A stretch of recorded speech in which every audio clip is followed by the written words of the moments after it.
3 coupes de tissu de couleur blanche, bleue et rouge à assembler en bande horizontale.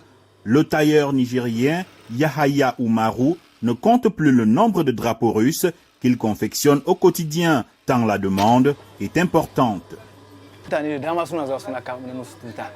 C'est un drapeau russe que je couds en ce moment.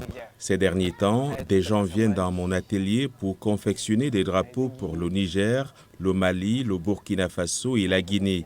Le jour du rassemblement au Stade national, par exemple, beaucoup de gens venaient coudre des drapeaux, surtout de Russie.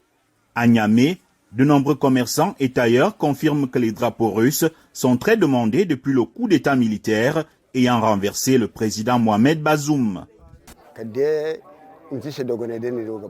Depuis quelques jours, je vends beaucoup de tissus aux couleurs de la Russie.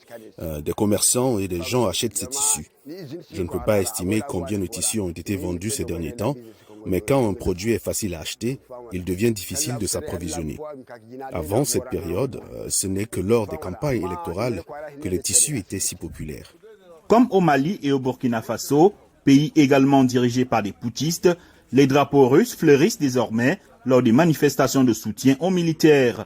Un message clair qu'entendent envoyer les manifestants. Je suis allé aux manifestations et j'étais avec un drapeau russe.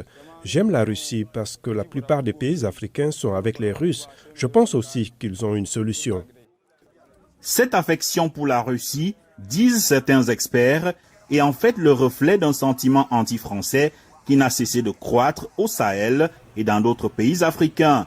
Les autorités françaises, quant à elles, pensent qu'il s'agit d'une manipulation par la Russie qui, même si elle n'est pas à l'origine du coup d'État au Niger, pourrait en profiter pour conforter sa place sur le continent, notamment via la milice Wagner.